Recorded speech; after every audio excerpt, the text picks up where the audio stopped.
عندما ذهب إلى مكمنه الخاص هدد لطفلتين بسكين حاد وباشر الاعتداء على الفتاة الكبرى، فصخرت الصغرى مما أزعجه خشية أن يفتضح أمره، فقام بقتلها بالسكين طعنا، ثم أكمل اعتداءه على الطفلة الكبرى وقتلها بعد أن انتهى، ودفن الجثتين في حفرة أسفل فراشه.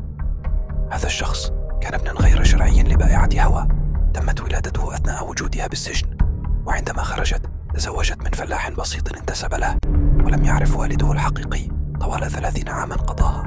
تعلم الفرنسية بطلاقة وهرب من التعليم في طفولته، وكان قصير القامة وقبيح الشكل أيضا، إلا أنه كان ذكيا للغاية.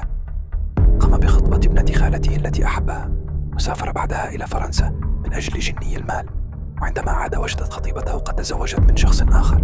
هنا اشتعلت النيران بداخله، وقام بالانتقام، ولكن ليس منها بل من ابنها، حيث قتل فيما بعد ابن خطيبته السابقة ليطفئ نيران غضبه وألمه.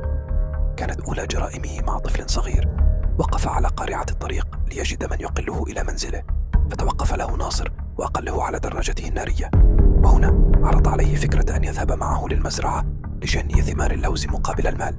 وافق الطفل على الفور وذهب معه، ولم يكن الناصر لديه نية لقتله، ولكن عندما صعد الطفل ليجني الثمار شاهده الناصر وهو شبه عار، فاندلعت فكرة الاغتصاب في رأسه.